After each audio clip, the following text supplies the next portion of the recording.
The Church does not begin Lent with ashes. She begins with a warning. For weeks she has led us downward, from the fall of man to the seed of the Word, and now to the measure of the heart. Quinquagesima stands at the gate of the great fast, asking one question before all others. Do you love? Before discipline, before sacrifice, before fasting weakens the body, the Church examines the soul, not sentiment, not natural affection, but supernatural charity. Because without that living flame within the heart, everything that follows in Lent risks becoming external religion without interior transformation. You may fast strictly. You may abstain rigorously. You may multiply devotions and prayers.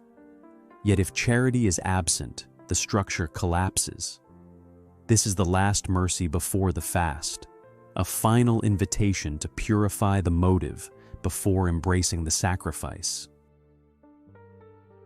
St. Paul speaks without exaggeration. If I speak with the tongues of men and of angels and have not charity, I am nothing, not less, not incomplete, nothing. Charity is not an ornament of Christian life. It is its soul.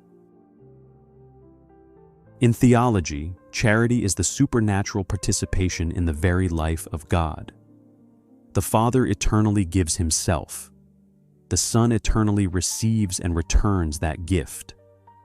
The Holy Ghost is that subsisting love. When charity lives in the soul, we share, by grace, in that divine exchange. Remove charity, and even the greatest works lose eternal value. Knowledge fades. Gifts pass away. But love alone gives weight to sacrifice. This is why the Church places this epistle before Lent. She is reminding us what truly matters. Charity is patient. Charity is kind. It envies not. It seeks not its own. It is not driven by pride, nor nourished by resentment. True love does not demand repayment. It gives and remains silent. Charity rejoices not in iniquity, but in truth. It does not flatter sin. It does not compromise righteousness. It loves souls enough to desire their salvation, even when that love requires sacrifice. Charity bears all things, endures all things, forgives before being asked. It bends toward the cross. And if Lent is a season of the cross, then charity must be the wood from which that cross is fashioned. There is a frightening possibility St. Paul reveals. A man may give all his goods to the poor. He may suffer greatly.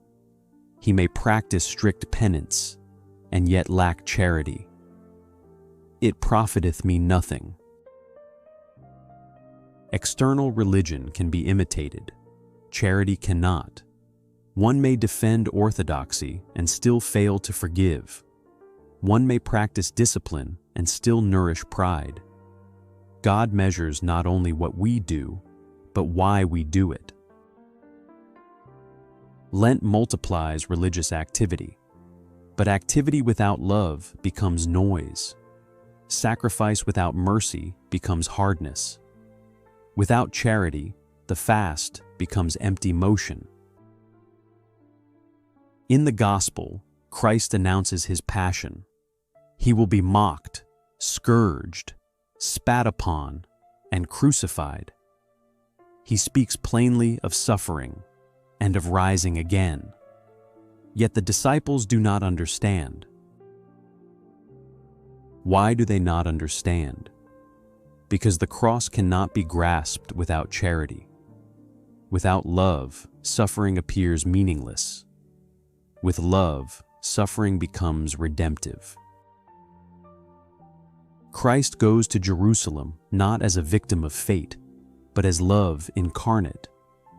Calvary is not merely pain, it is charity poured out. Lent prepares us to walk behind that love. Then comes the blind man, unable to see with his eyes, yet seeing with faith. Jesus, Son of David, have mercy on me, he cries out, though others rebuke him. Spiritual blindness is not lack of information, it is hardness of heart. We may know doctrine and yet fail to love. We may defend truth and yet lack mercy. Before Lent begins, we must pray as the blind man prayed. Lord, that I may see. Show me where I withhold forgiveness. Reveal where pride has disguised itself as zeal. This truth is hard, but it is merciful. Now the question becomes personal. Is there someone you refuse to forgive? Is there resentment you justify? Charity does not seek its own. It does not cling to injury. Forgive before you fast. Reconcile before you abstain. Let your first penance be humility. Let your first sacrifice be mercy. Because when love precedes discipline, Lent becomes fruitful. When charity shapes sacrifice, the smallest offering gains eternal weight. Charity never falleth away. Faith will give way to sight. Hope will give way to possession.